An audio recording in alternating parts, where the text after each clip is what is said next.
اللہ رب العالمین والصلاة والسلام علی سید المرسلین مولانا و مولا الکونین جد الحسن والحسین ابی القاسم محمد اللہم صلی علی محمد ولعنۃ اللہ علی اعدائہم اجمعین من یومنا ھذا الی قیام یوم الدین اما بعد فقد قال الله في كتابه المبين وهو أصدق الصادقين وقوله الحق بسم الله الرحمن الرحيم كل من عليها فان ويبقى وجه ربك ذو الجلال والإكرام صلوات محمد اللہم صلی علی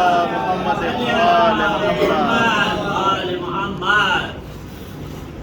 خدا حسین کا کرم اور احسان جس نے ہمیں حیات عطا کی، آج ہم عشر مجالس ساریہ بیضہ کی دوسری مجلس میں ہمیں شرکت کی سعادت نصیب ہوئی۔ یہ بہت بڑا احسان اور کرم ہے رب ذوالجلال خالق کون و مکان لائق حمد و ثنا پروردگار عالم کا، کہ جس نے ہمارے دلوں کے اندر محمد و آل محمد کی محبت رکھی ہے۔ خدا ہماری ماؤں کو حیات عطا کرے، صحت و سلامتی عطا کرے۔ جن کی مائیں دنیا سے گزر گئی ہیں انہیں جوار ائمہ تحریر علیہ السلام میں جناح عنایت فرمائے کہ جنہوں نے ہمیں اپنے آغوش میں اس طریقے سے ہماری تربیت کی کہ ہم آج صدائے یا حسین بلند کر رہے ہیں۔ کل کربلا میں ایک آواز بلند ہوئی تھی، حل من ناصر ینصرنا، ہے کوئی جو میری نصرت کو آئے، میری مدد کو آئے۔ تو وہ آواز آج بھی فضاؤں میں گونج رہی ہے اور ہم صفِ ماتم بچھا کر کے حسین کی غربت پہ لبیک کہہ رہے ہیں، تاکہ کربلا جو کل بھی زندہ تھی، کربلا جو آج بھی زندہ ہے، کربلا جو قیامت تک زندہ رہے گی۔ اس لیے کہ میں نے کل کی مجلس میں اور اس مجلس میں بلکہ آنے والی مجلس کے لیے اسی لیے عنوان کربلا کو یہ حد فاصل بقا اور فنا کو رکھا ہے، تاکہ انسان سمجھ سکے کہ فنا اور بقا کا مقصد کیا ہے۔ کائنات میں جو کچھ ہے یا جو کچھ ہم دیکھ رہے ہیں یا جن چیزوں کا ہم مشاہدہ کر رہے ہیں، جو شے بھی دنیا میں آئی ہے اسے فنا کے گھاٹ اترنا ہے۔ اس لیے کہ یہ قرآن کا حکم ہے، قرآن کی آیت ہے، خالق کا کلام ہے۔ اللہ نے فرمایا ہے کل من علیہا فان، جو شے بھی بنی ہے اسے فنا کے گھاٹ اترنا ہے۔ تو جب فنا کے گھاٹ اتارنا ہی تھا تو معبود کی خلقت کی کیوں؟ انسان کسی چیز کو جب بناتا ہے تو کیا اسے توڑ دیتا ہے، اسے ختم کر دیتا ہے، اسے مٹا دیتا ہے؟ نہیں، بلکہ اس کا ہدف و مقصد ہوتا یہ ہے کہ اس کی لوگ تعریف کریں۔ وہ ایسا مصور ہے، ایسا خالق ہے، ایسا بنانے والا ہے کہ میں اکثر و بیشتر ایک بات کہا کرتا ہوں کہ اللہ کی سب سے نازک خلقت جسے بنا کر کے اس نے خود کو احسن الخالقین کہا ہے، وہ ہے انسان، جسے اشرف بنایا ہے، اور بنایا بھی ایسی جگہ ہے شکم مادر کے اندر کہ جہاں نقش و نگار ایسے ابھارے ہیں کہ آج جو میڈیکل سائنس کا میجرمنٹ ہے وہ ویسے ہی ہر انسان کے لیے معیار طے ہو گیا ہے، نہ اس سے کم نہ اس سے زیادہ۔ اس کا مطلب اللہ کو بھی جو پسند ہے، جو جملہ میں آپ کے حوالے کر رہا ہوں، اللہ کو جو چیز پسند ہے وہ ہے اعتدال۔ نہیں غور کیا آپ نے؟ اعتدال، بیلنس، نہ کسی چیز کی افراط نہ کسی چیز کی کمی۔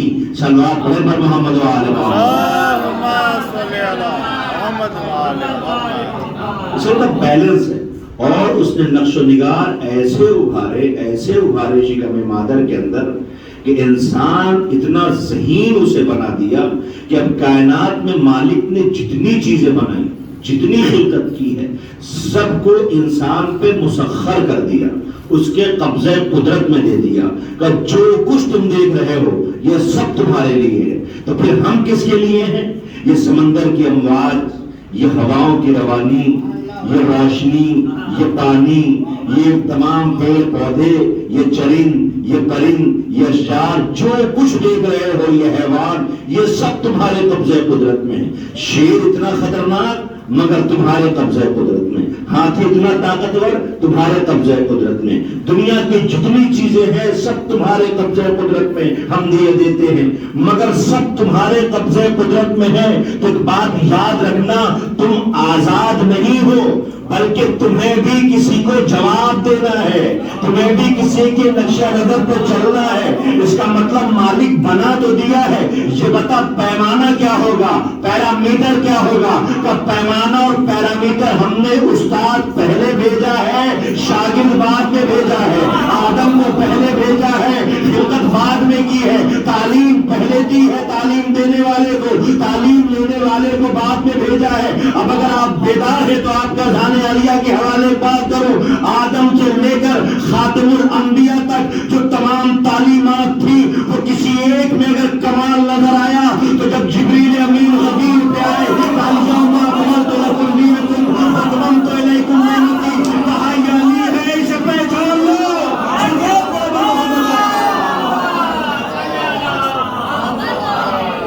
یہ نہیں ہے،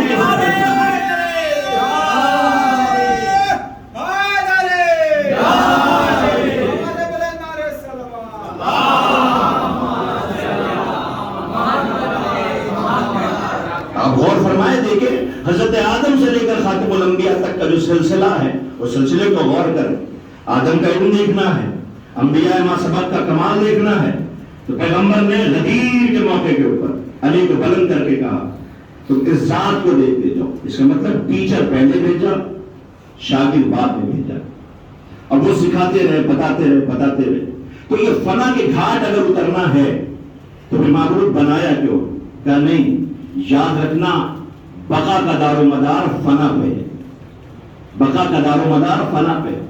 جب تک کوئی چیز فنا نہیں ہوتی تو دوسری چیز بنا نہیں کرتی۔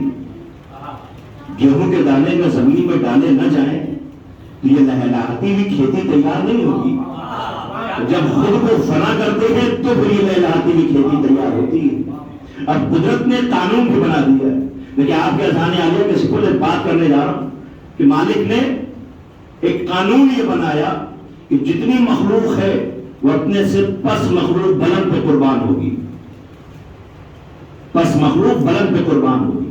تو جو جس پہ قربان ہوگا جب تک وہ رہے گا یہ قربانی کام آتی رہے گی۔ توجہ کر رہے ہیں آپ کہ جب تک وہ زندہ رہے گا تب تک یہ قربانی کام آئے گی۔ بس زمین نے اپنی پوری طاقت لگائی، گیہوں کے دانے نے اپنے کو فنا کیا، تو اب یہ لہلاتی ہوئی کھیتی تیار ہوئی۔ تو جب تک یہ گیہوں کی بالیاں موجود ہیں یا یہ شجر موجود ہے یا یہ پودا موجود ہے تو زمین کی قربانی کام آئے گی۔ اب اس ننھے سے پودے نے جو گیہوں گندم کا ہے اس نے خود کو قربان کر دیا، کس پر؟ حیوان پہ۔ حیوان نے اسے کھا لیا، اس کی زندگی بچ گئی۔ تو اب یہ دونوں کی قربانی اس وقت تک کام آئے گی جب تک یہ حیوان زندہ رہے گا۔ توجہ کر رہے ہیں آپ؟ فلسفہ کربلا کو سمجھیں آپ۔ میرا پورا اس مجلس کا جو معیار اور نقطہ ہوگا وہ کربلا تک لانا ہے۔ کربلا صرف رونے اور رلانے کے لیے نہیں ہے، کربلا صرف سن کے گزر جانے کے لیے نہیں ہے، بلکہ کربلا وہ فلسفہ حیات ہے کہ جہاں پر حربی بنائے جاتے ہیں سرور پیغمبر محمد کربلا ہے، کربلا کو سمجھنے کی ضرورت ہے۔ کربلا کل بھی دعوت فکر دے رہی تھی، آج بھی دعوت فکر دے رہی، تو ذرا غور کیجیے، آپ دیکھیے، محسوس کیجیے آپ کہ اب جب تک یہ حیوان زندہ رہے گا ان کی قربانیاں کام آئیں گی۔ اب حیوان کیا کرے؟ حیوان نے خود کو قربان کیا، اللہ نے جس کو اس کے لیے مسخر کیا تھا وہ ہے انسان، اس نے سواری بنایا، اس میں سے اپنی غذا بنائی، شریعت نے، کریٹر نے، مالک نے، پیدا کرنے والے نے، خالق نے جو جس چیز کے لیے بنایا اس نے بتا دیا۔ تو اب جب تک یہ زندہ رہے گا تو ان سب کی قربانی کام آئے گی۔ تو اب انسان کیا کرے؟ انسان کی خلقت کا ہدف و مقصد کیا ہے؟ کیا وہ بھی فنا ہو جائے گا، ختم ہو جائے گا؟ معبود اتنی خوبصورت تصویر، ایسا نقش و نگار، ایسا ذہین ترین شے تم نے بنائی ہے۔ اور آپ یاد رکھیے کہ میں اکثر بیشتر ایک بات کہا کرتا ہوں، یہ دعوت فکر ہے کربلا کی۔ جوانوں آپ مجلس میں شرکت کرتے ہیں، مجلس میں آئیے تو یہاں سے سبق لے کر کے جائیے اور اپنی زندگی میں تبدیلی لے آئیے۔ عبادت نام بدلاؤ کا ہے، عبادت نام تبدیلی کا ہے۔ اگر تبدیلی نہیں ہوئی تو پھر وہ عبادت نہیں رہ گئی۔ عبادت میں تبدیلی ہونی چاہیے، بدلاؤ ہونا چاہیے۔ کیوں بدلاؤ ہونا چاہیے؟ آپ دیکھیں کہ ہم پورے سال، میں اکثر کہتا ہوں پورے سال ہم اپنی زندگی گزارتے ہیں، ماہ سیام، ماہ مبارک رمضان جب آتا ہے تو ہم روزے رکھتے ہیں، اس کے بعد عید آتی ہے، عید بنی ہے لفظ عود سے، عود آنے کہتے ہیں پلٹ آنے کو۔ اس کا مطلب ہے 30 دن جو ایکسرسائز کی ہے وہ ہمارے اندر جو گناہوں کے غد و غبار پڑ گئے تھے ماہ سیام نے اسے دھل لیا ہے اور ہم اپنے اصل کی طرف پلٹ آئے ہیں، اسے عید کہتے ہیں۔ اور ہمارا یہ عبادت کا فلسفہ یہی ہے، عبادت اسی کو کہتے ہیں۔ تو اب جب یہ بات ہوئی کہ سب اپنے اپنی قربانیوں کو جب دے دیں گے تو جب تک یہ انسان زندہ رہے گا یہ ساری قربانیاں کام آئیں گی۔ اب انسان خود کو کس پہ فنا کرے، کس کے حوالے اپنے آپ کو کرے؟ کیا مٹ جائے، ختم ہو جائے، فنا کر دے اپنے آپ کو؟ کر نہیں، کہ اسے اپنے عقل کا استعمال کرنا پڑے گا۔ اللہ نے اسے 2 چیزیں دی ہیں، توجہ ہے آپ کی، اللہ نے اسے 2 چیزیں دی ہیں۔ یاد رہیے گا، ایک والے کا حساب نہیں ہوگا، جس کے پاس 2 ہے اس کا حساب ہوگا۔ صرف یہ کہہ دینا کہ میرے لیے ایک کافی ہے، ہم جنت میں چلے جائیں گے، نہیں، ایسا نہیں ہے۔ رسول 2 چیزیں چھوڑ کے گئے ہیں، جن کے پاس دونوں ہوگا وہی جنت میں جائے گا۔ صلوات پڑھے محمد وآل محمد۔ اس کے بعد 2 چیزیں ہوں گی وہ جنت میں جائے گا۔ کیا کیا؟ قرآن و اہل بیت اور نفس اور عقل، ان دونوں کا استعمال۔ جہل سے کہا گیا آگے بڑھ، وہ آگے بڑھ گئی، کہا پیچھے ہٹ، کہا میں پیچھے نہیں ہٹوں گا۔ ایک سلوات پڑھیں پر محمد و آل محمد۔ ایک بہت ہی آہستہ سے سلوات پڑھ دی، بالکل آہستہ سے سلوات ہے۔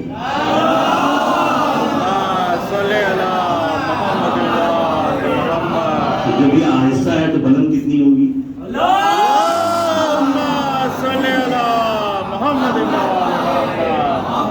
آپ غور فرمائیں کہ اللہ نے عقل اور انسان کو نفس دونوں چیزیں دی۔ اب انسان خود کو، اپنے آپ کو کس پہ قربان کرے؟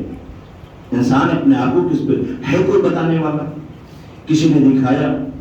کوئی درس، کوئی عبرت، کوئی نصیحت، کوئی پیرامیٹر، کوئی پیمانہ، کوئی معیار ہے ہمارے پاس؟ کہاں ہے؟ کون سا معیار ہے؟ کہاں؟ یاد رکھنا، تاریخ عالم انسانیت اور تاریخ عالم اسلام میں نہ کوئی ایسی نظیر تھی اور نہ ہے۔ وہ کون سی؟ کہ وہ ہے کربلا۔ کربلا۔ میں بچوں سے بات کہتا ہوں، مجھے بات بتائیے کہ اکثر و بیشتر ہم اپنے معاشرے میں ایک بات دیتے ہیں، کتنا کامیاب شخص ہے یہ، کتنا کامیاب شخص ہے، کہاں پہنچ گیا یہ؟ تو ساتھ والے ہمیشہ یہ کہتے ہیں ہاں یہ بہت کامیاب ہے۔ کہ اس کے پیچھے کا ریزن کیا ہے؟ کہ اس نے اپنے باپ کی بات مانی، اس نے اپنے گھر والے، اپنے بزرگوں کی بات مانی، اس نے اپنے باپ کی بات مانی۔ اس کا مطلب انسان کامیاب وہاں ہوتا ہے جو اپنے پالنے والے کی بات مانتا ہے۔ نہیں، آپ اس وقت وہ جو حق تھا جملے کو آپ نے ادا نہیں کیا ہے، آپ نے یہاں کوتاہی کی۔ ہمیشہ کامیاب وہ ہوتا ہے جو اپنے پالنے والے کی بات مانتا ہے۔ تو سوچیں، جب باپ کی بات مان کر کے انسان دنیا میں اتنا کامیاب ہو سکتا ہے تو جو باپ کو پال رہا ہے اگر اس کی بات مان لی جائے تو انسان کہاں پہنچ جائے گا؟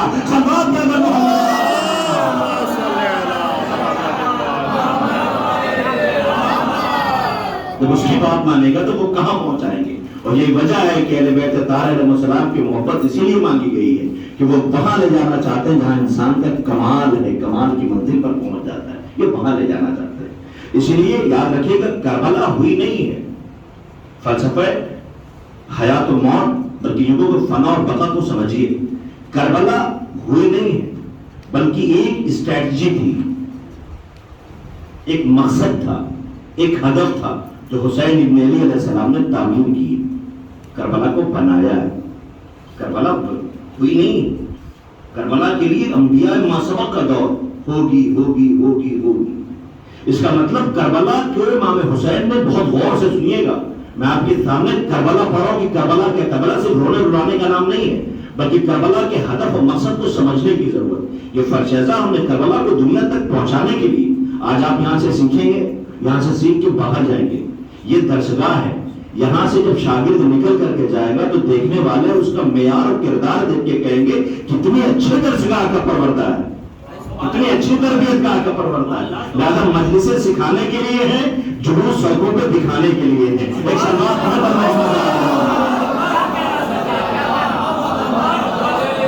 ہم یہاں سے سیکھتے ہیں, سیکھ کے جاتے ہیں, اور پھر باہر ہمیں دیکھ کے دنیا کہتی ہے ہاں یہ حسینی ہے, یہ حسینی نظر آ ہے. اب جو میں معیاری بات کہنے جا رہا ہوں, میرے بزرگ تشریف فرما, ان سے اصلاح چاہتا ہوں, خدا ان کا سایہ ہمارے سروں پہ سلامت رکھے. اور میرے لیے میرے خیال ہے اس سے بڑا شرف اور کچھ نہیں ہو سکتا ہے. عام طور پہ جو ہمارے یہاں کے سوسائٹی کا, ہمارے معاشرے کا معیار ہے وہ یہ ہے کہ جو لوکل ہوتا ہے, چاہے کتنا ہی بڑا کیوں نہ ہو, اگر اسے اپنوں کے بیچ میں بولنے یا پڑھنے کا موقع ملے تو اس کی زندگی کی سب سے بڑی کامیابی ہے. میں سمجھتا ہوں یہ آپ لوگوں کا سب سے بڑا احسان میرے اوپر ذاتی طور پہ ہے کہ مجھے اپنوں کے بیچ میں اپنی بات کہنے کا موقع آپ نے فراہم کیا ہے, جو میں آپ کے حوالے کر رہا ہوں. اور فرمائیے گا, میں جو کہہ رہا ہوں وہ یہ کہ کربلا ہوئی نہیں ہے, کربلا برپا کی گئی. اور میں آپ کی خدمت میں شمیم بھائی, منظر بھائی, جو عرض کرنے جا رہا ہوں وہ غور کیجیے گا کہ آپ دیکھیں کہ جو جتنی جنگیں اسلام میں ہوئی ہیں ان جنگوں میں اور کربلا میں ایک بنیادی فرق ہے.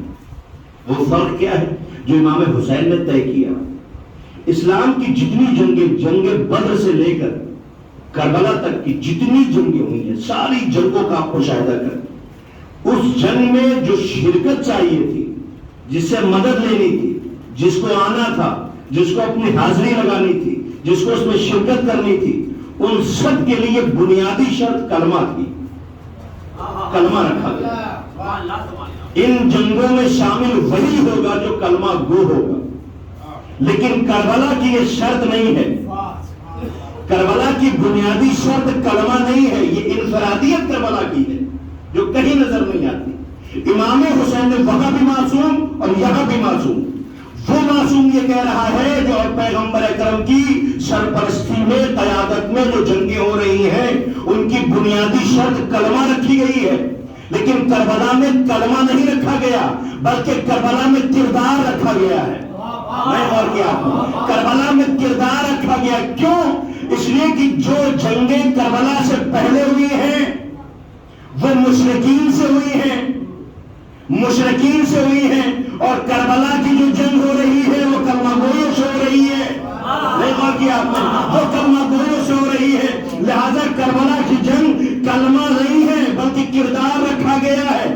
کلمہ نہیں بلکہ کردار کو مطمع نظر رکھا گیا. اسی لیے حسین ابن علی نے کہا میرے ساتھ وہ چلے کہ جس کے گردن پہ حقوق الناس نہ ہو, میرے ساتھ وہ چلے جس نے کسی کی غیبت نہ کی ہو, میرے ساتھ وہ چلے جس نے کسی پہ تہمت نہ لگائی ہو, میرے ساتھ وہ چلے جس کا کردار داغدار نہ ہو. کلمہ شرط نہیں, کردار شرط. اگر سنو, اگر کردار بلند ہوگا تو وحدہ قلبی جیسے کو بھی بلا لیا جائے.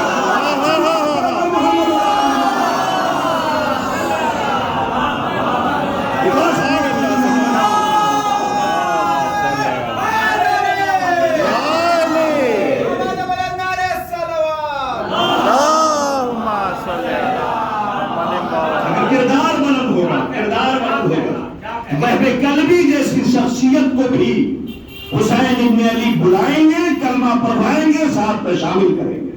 شامل کیا ہے تاریخ ہوا. صرف اکیلے وحدہ قلبی نہیں ہے بلکہ کربلا کی جو شہداء کی فہرست ہے ان میں بہت سے ایسے ہیں. جناب زہیر ابن قین کون ہے, یا بہت سے ایسے. اور یاد رکھیے گا جب کردار اپنے میراث پہ ہوتا ہے, کردار متوجہ کیجیے گا, کردار جب اپنے میراث پہ ہوتا ہے تو وہ حالات کے سامنے گھٹنے نہیں دیکھتا ہے, وہ موت سے گھبراتا نہیں ہے. ارے بھول گئے کہ کردار کی بلندی ہی تو تھی کہ اسی گھر کی دہلیز پر پیشانی جھکانے والا جب دربار میں گیا ہے تو تلواروں کی سائے تھے, موت سے ڈرایا گیا, وہ مسکرا رہا تھا.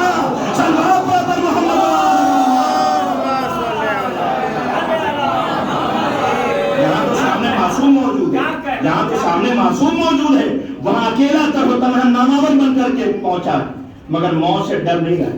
ارے حد تو یہ ہے کہ جب معیار کردار کا معراج پہ ہوتا ہے تو اپنے آقا و مولا سے کہتا مولا مجھے زندگی کی بلندی چاہیے، معراج چاہیے، افتخار چاہیے۔ جاہو حشم نہیں مانتا، وہ زندگی کی معراج مانتا ہے۔ تو چلنے والا انگلی پکڑ کے ساتھ چل رہا ہے، کہا جب یہ ننھا سا پودا بڑا ہو جائے گا تو اس کے اوپر میری محبت میں تیری زبان کاٹی جائے گی۔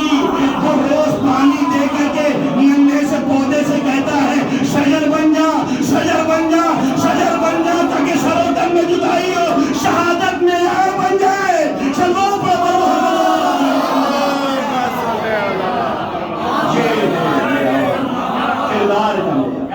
اہل بیت طاہرہ علیہ السلام کردار کا معیار طے کر، اور کربلا ہے، کربلا ہوئی نہیں ہے، کربلا منعقد کی گئی، کربلا تعمیر کی گئی، کربلا بنائی گئی۔ اور یاد رکھیے گا کردار کو کربلا نے، مظلوم کربلا نے مطمع نظر رکھا۔ انشاءاللہ آپ کو وجدانی کیفیت تاریخ ہوگی جو میں بات کہنے جا رہا ہوں، آپ بالکل توجہ سے سنیے گا کہ امام حسین نے فہرست بنائی۔ ہم ایک بات کہتے ہیں کہ آپ حسینی ہیں تو کربلا کا جو معیار ہے اس پہ غور کرنا پڑے گا۔ امام حسین تاریخ کہتی ہے کہ یہ جو معیار طے کیا گیا اس میں کردار طے کیا گیا ہے، کلمہ نہیں۔ اور یہی وجہ ہے کہ تاریخ کہتی جنگ بدر کے اندر رسول خدا کا جب مد مقابل مشرکین آئے تو وہاں کے مشرکین رسول خدا کے پاس آئے اور یہ کہتے ہیں کہ ہم آپ کی مدد کرنا چاہتے ہیں، کیونکہ جن سے آپ جنگ کرنے جا رہے ہیں یہ بھی ہمارے دشمن۔ رسول خدا نے کہا کہ ہمیں تمہاری مدد نہیں چاہیے۔ تب کیوں؟ کہ اس لیے کہ ہمارا مقابلہ جو ہے وہ شرک سے ہے، اور شرک کے مقابلے کے لیے مشرکین کو ساتھ نہیں لے سکتے، شرک کے مقابلے کے لیے مشرکین کو ساتھ نہیں لے سکتے۔ لہذا آپ دیکھیں معیار دیکھیں کہ یہاں کلمے کو پہلے کلمہ پڑھو مسلمان ہو پھر ہمارے ساتھ، مگر یہاں کربلا میں کلمہ نہیں پڑھوایا جاتا۔ ہم اکثر و بیشتر اپنے آپ پر ناز کرتے ہیں، وجدانی کیفیت تعلیم کی جو بات کہنے جا رہا ہوں یہ عرفان کی منزل کے جملے ہیں تو آپ کے حوالے کر رہا ہوں کہ یاد رکھیے گا نعرہ لگانا، خط لکھنا بہت آسان ہے۔ زندگی کا معیار یہ نہیں ہونا چاہیے کہ ہمیں خط لکھنا پڑے، بلکہ کردار کو اتنے معراج کے اوپر لے کے چلے جاؤ کہ خط تمہیں نہ لکھنا پڑے بلکہ یہ خود خط لکھ کے بلا لے، آ جاؤ ہم تمہیں بلا رہے ہیں، صلوات پر محمد۔ خط تمہیں نہیں لکھنا پڑے بلکہ یہ خود خط لکھ کے کہیں ہمیں تمہاری مدد، تم ہمارے ہو، ہمارے پاس آ جاؤ۔ یہ ہے کربلا، اور کربلا نے یہ معیار طے کیا، یہ حد فاصل طے کیا۔ تاریخ کہتی ہے کہ امام حسین نے کردار کو مدمع نظر رکھا۔ اب بھرپور توجہ آپ حضرات کی چاہتا ہوں، بالکل متوجہ رہیے گا اور ایک آہستہ سے سلوات جلدی سے پڑھ لیجیے۔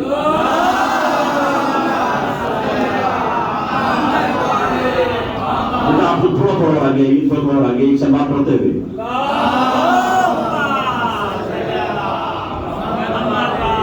ایک اور بلند ترین نعرہ سلوات۔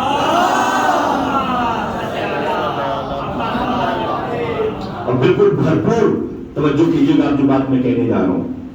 یہاں کربلا جو ہوئی ہے، تاریخ کہتی کہ امام حسین علیہ السلام جب مکے سے کربلا کے لیے روانہ ہوئے، مکے سے کربلا ہوئی، تو تاریخ میں رقم ہے کہ امام حسین کے ساتھ تقریباً 500 افراد لبیک یا حسین کی آوازیں بلند کرتے ہوئے چلے۔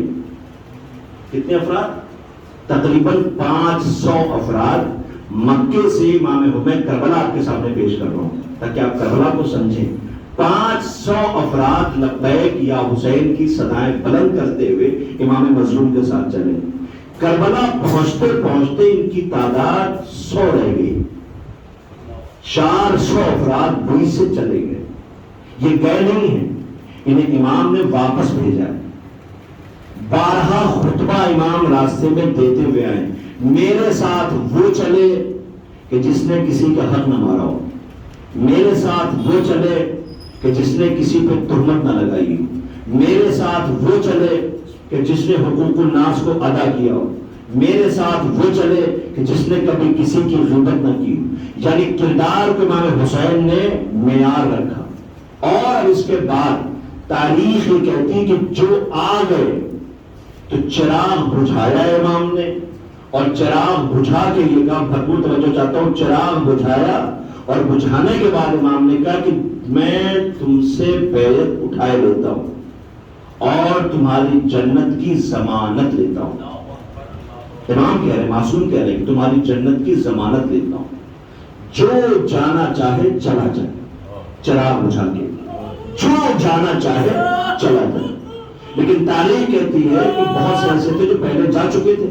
اب جب چراغ بجھا کے امام نے 12 امتحان لیا, امام حسین نے 12 امتحان لیا, اور اس کے بعد جب چراغ گل کیا گیا اور کہا گیا کہ جس کو جانا ہے وہ چلا جائے, جس کو جانا ہے وہ چلا جائے, جس کو جانا ہے وہ چلا جائے. تو اب جب چراغ روشن کیا گیا تو جتنے افراد تھے وہ موجود تھے.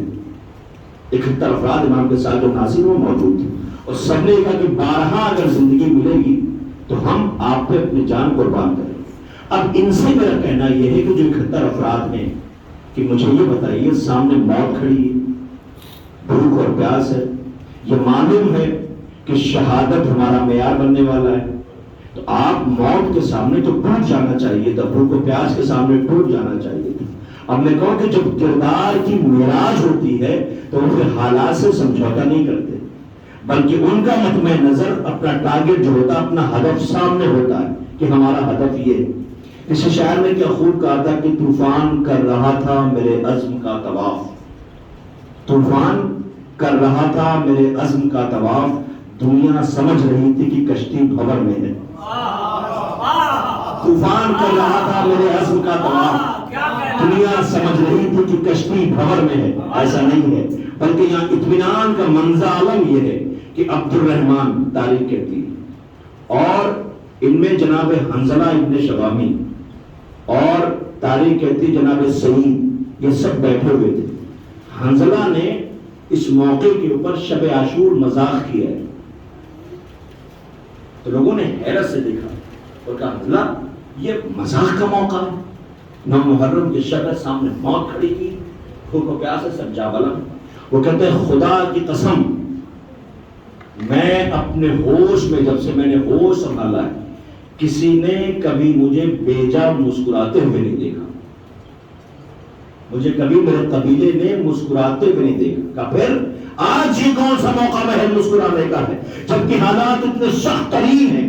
امام حسین نے یہی وجہ تھی کہ سب سے پہلے اپنے انصار کو قربان کیا ہے, پھر اپنے گود کے پالوں کو. کیوں؟ کربلا میں مر جانا آسان تھا, زندہ رہنا مشکل تھا. اتنی سخت ترین منزل, اتنی سخت ترین منزل کہ کربلا میں ایک لمحہ زندہ رہنا مشکل تھا, مر جانا آسان تھا. ایسے میں مسکرانا اور مذاق کرنا. اب آپ توجہ کیجئے گا, حنظلہ نے آواز دیا کہ لوگوں نے کہا کہ یہ مسکرانے کا موقع, مذاق کا موقع ہے. یہ کہا خدا کی قسم میں نے اپنی پوری حیات میں اتنا اطمینان کبھی محسوس نہ کیا جتنا اطمینان آج محسوس کر رہا ہوں.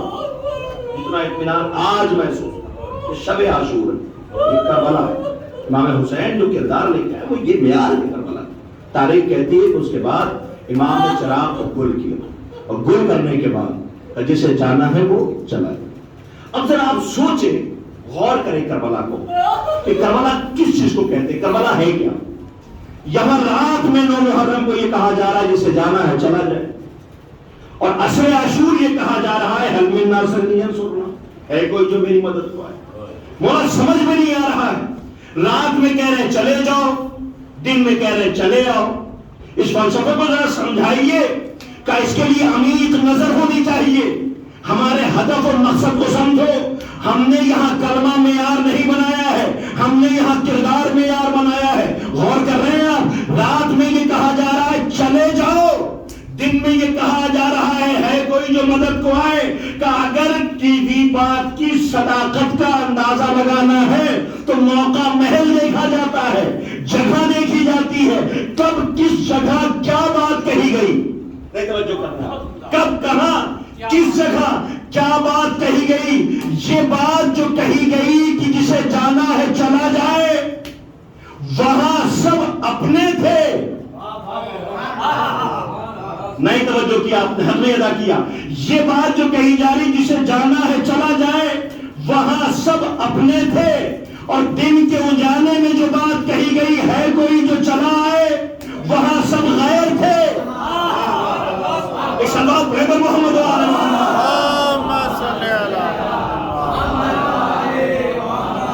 وہاں یہ کہا کہ کسے جانا ہے چلا جائے. توجہ ہے، ذرا اس کی فلسفی کو سمجھیے، ذرا اس بات کی منطق کو سمجھیے، اس کے پیچھے چھپے ہوئے راز کو سمجھیے. کربلا بہت بڑا پیمانہ ہے دنیا کو، انسانیت کو سمجھنے کے لیے. اس لیے کہ کربلا میں رات میں یہ کہا جا رہا ہے جسے جانا ہے چلا جائے، دن کے اجالے میں کہا جا رہا ہے کوئی جو مدد کو چلائے. رات جو بات کہی گئی تھی وہ اپنے تھے، یہاں جو بات کہی جا رہی ہے غیر ہے. اس کا مطلب یہ ہوا حسین یہ سمجھنا چاہ رہے تھے ایسا تو نہیں ان اپنوں میں کوئی غیر چھپا ہو، وہاں یہ بات کو کی جا رہی ہے ایسا تو نہیں وہاں غیروں میں کوئی اپنے ہو. سلوات پڑھے پر محمد و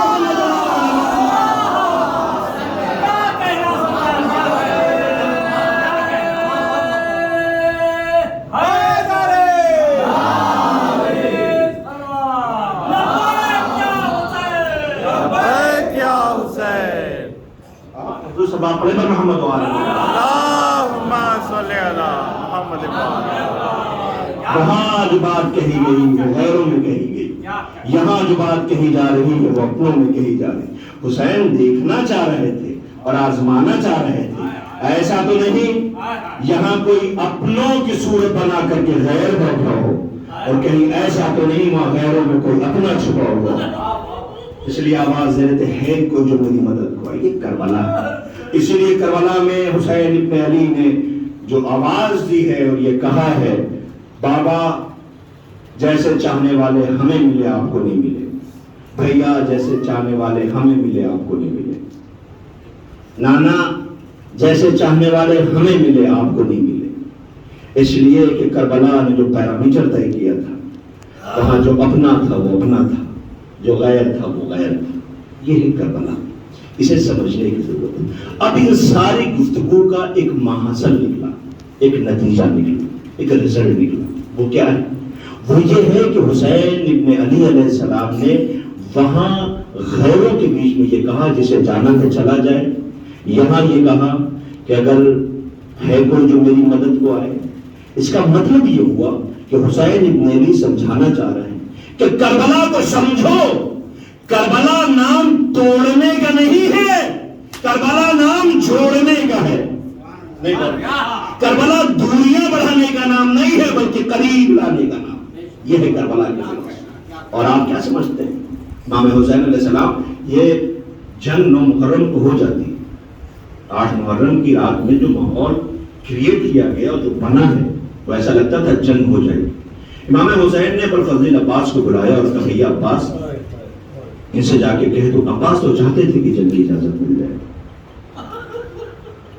اور تاریخ کہتی ہے کہ 9 محرم کی صبح شمر جو تھا وہ نشانے پہ تھا. کس کے؟ انصار امام حسین کے. اس میں سے آواز جبی مولا اگر اشارہ کریں تو شمر کا کام تمام کر دیں. امام نے کہا خبردار ہم پہل کرنے نہیں آئے، ہماری طرف سے پہل نہیں ہوئی. اور تاریخ کہتی ہے صبح عاشور کی جو جنگ ہوئی ہے وہ تیر ایک ساتھ خیموں پہ برسائے گئے. کربلا کی جنگ 3 حصوں میں ہے، جنگ حملہ اولا، جنگ مغلوبہ اور پھر انفرادی جنگیں ہوئی. 3 صورت میں کربلا کی جنگیں ہوئی، جس میں سب سے پہلے 54 انصار مارے گئے تھے ایک ساتھ. صبح کی جنگ ہوئی. تاریخ کربلا بیان کرتی ہے کہ اس کے بعد امام حسین نے کہا کہ ہمیں ایک شب کی مہلت چاہیے. کیوں؟ اس لیے مہلت چاہیے کہ ہمیں عبادت انجام دے. اب یہاں سوال یہ اٹھتا ہے کہ نعوذ باللہ نعوذ باللہ نعوذ باللہ، کیا عبادت کے لیے نماز قضا رہ گئی؟ کیا تسبیح و تحلیل میں کوئی کمی رہ گئی؟ ایک شب مہلت عبادت کی کیوں مانگی گئی؟ اس فلسفے کو سمجھیے. امام علیہ السلام یہ چاہتے تھے ایک شب کی مہلت اس لیے دے دی جائے کہ کل کوئی یہ شکوہ کرنے والا نہ ہو کہ کربلا کی جنگ اچانک ہو گئی، ہم فیصلہ نہیں لے پائے. دشمن کو بھی موقع سمجھنے کا دیا. اور جو مدینے سے چلے تھے، جب چلنے لگے تھے تو محمد حنفیہ نے یہ کہا تھا کہ آپ کہاں جا رہے ہیں؟ بچوں کو لے کر کے، عورتوں کو لے کے، خواتین عصمت و طہارت کو لے کے آپ کہاں جا رہے ہیں؟ امام نے کہا تھا کہ ہم قیام کر رہے ہیں. کیوں؟ کہ اپنے جد، اپنے نانا کی امت کی اصلاح کے لیے. اب اگر منظر ہے ہمارے بزرگ تشریف فرما ہے، آپ سب لوگ شمن بھائی، محسین بھائی سب کو بیٹھ کر کے کہے کہ ہم بچوں کو بلا رہے ہیں کچھ سمجھانے کے لیے، اگر یہ سارے بچے نہ سمجھیں تو اس کا مطلب کہ انہیں یقین تو تھا کہ سمجھا لے جائیں گے اور سمجھا نہ پائیں گے، بھائیوں کہ سمجھا نہیں پائے، اپنی بات کہہ نہیں پائے، ان پہ اثر نہیں ہوا. اور فرما رہے ہیں اگر امام چلے ہیں قیام کے لیے تو اس کا رزلٹ بھی تو دکھنا چاہیے، اس کا نتیجہ بھی تو دکھنا چاہیے. جب کہہ کے نکلے کہ نانا کی امت کی اصلاح کے لیے جا رہے ہیں، اب اصلاح کا رزلٹ یہ نکلا کہ 9 محرم کی شب کی جو مہلت مانگی گئی تھی، حسین کو یقین تھا کہ غیروں میں کوئی اپنا ہے جسے آنے کا موقع دیا. لیکن نقطے کا مطلب یہ نہیں ہوتا کہ چیخ کے کلیجہ نکال کے پڑھا جائے تو مضبوط نقطہ ہے. کبھی کبھی باتیں بڑی آسانی سے کہہ دیا تو اسے سمجھا کیجیے. اور فرما رہے ہیں امام حسین کو یقین تھا کوئی اپنا رہ گیا ہے کہ جس کا ملا. 9 محرم کی جو شرات کی مہلت مانگی گئی تھی اس کا نتیجہ حر کی صورت میں آیا، چھوٹے سے قبیلے کی صورت میں آیا. اور عالم یہ ہوا، اس قدر بے چین تھے، میں نے کل جناب حر کے مسائل پڑھے تھے، عالم یہ تھا بے چینی کا کہ بیٹا علی ابن حر جو پہچان گیا اور وہ یہ کہتا ہے بابا میں نے جب سے ہوش سنبھالا ہے آپ کو کبھی اتنا بے چین نہیں دیکھا. بے چینی کا سبب کیا ہے؟ بے چینی کی وجہ کیا ہے؟ وہ کہتا ہے بیچ میں بہت بے چین ہوں. کب؟ کیوں؟ کہ میں زہرا کے لال کی نصرت کے لیے جانا چاہتا ہوں. اور یہ وجہ تھی کہ امام حسین کے جب لجام فرض پہ اس میں ہاتھ ڈالا ہے، لجام فرض پہ جب ہاتھ ڈالا ہے تو امام حسین نے یہ کہا تھا حر تیری ماں تیرے ماتم میں بیٹھے. یہ عرب کے جو ماحول اور وہاں کا جو رواج ہے اس کے اعتبار سے موت کا چیلنج ہے، مگر اس نے پلٹ کر کے کہا اگر آپ کی ماں زہرا نہ ہوتی تو میں بھی پلٹ کے جواب دیتا. امام حسین نے محسوس کر لیا تھا کہ اس کے دل میں ماں زہرا کی محبت ہے، لہٰذا جس کے دل میں رسول کی بیٹی کی محبت ہے وہ جہنم نہیں جا سکتا. لہٰذا اس کو خون کی چھینٹیں دے کر کے، اسے کردار کی چھینٹیں دے کر کے اسے جگانے کی ضرورت ہے اور جس کا رزلٹ نتیجہ ملنے والا ہے.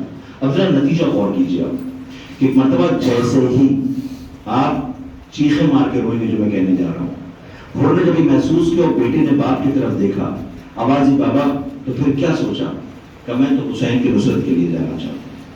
تو بابا پھر چلتے، جب چلنے لگا ایک مرتبہ اس نے کہا کہ نہیں ایسے نہیں چلنے لگا. پھر کہ یہ سر پہ جو ہمارے امامہ ہے اس کو میں اتار دوں گا. کیوں؟ کہ یہ امامہ عزت کے لیے ہوتا ہے، وقار کے لیے ہوتا ہے. اب میری عزت تو کچھ رہی نہیں. کہ کیوں؟ کہ جب میں نے حسین کے لجام فرض پر ہاتھ ڈالا تھا تو زینب کے رونے کی آواز آئی تھی. میں نے اسی وقت سے خود کو بے عزت محسوس کیا. میں نے اسی وقت سے خود کو بے عزت محسوس کیا. اب میں امامہ اتاروں گا اور بے عزت تو بچی کہاں ہے کہ علی کی بیٹی کی چیخ کی آواز میرے کانوں میں آئی، مسورات کے رونے کی آواز میرے کانوں میں آئی. یہ حر کی بے چینی کا سبب تھا. بچوں کے ہائے پیاس کی آوازیں آئیں، سلام ہو حر آپ پر، سلام ہو حر آپ پر. اور میں نے کل بھی آپ سے یہ کہا تھا کہ جب حر آیا ہے امام کی خدمت میں، امام نے بٹھالا ہے اور یہ کہا ہے حر تیری ماں نے تیرا کتنا اچھا نام رکھا. اب جب جملہ سنیے گا، حر بیٹھا ہوا تھا کہ حر مڑ کے خیموں کی طرف دیکھ رہا تھا. ایسا محسوس ہوا تھا کہ حر جسے بہت بے چین خیموں کی طرف دیکھ رہا ہے. حر کیوں دیکھ رہا ہے خیمے کی طرف؟ کہ مجھے ایک بات مارے ڈالتی ہے کہ کہیں خیمے سے بچے نہ آ جائے، مجھے پہچان نہ لے.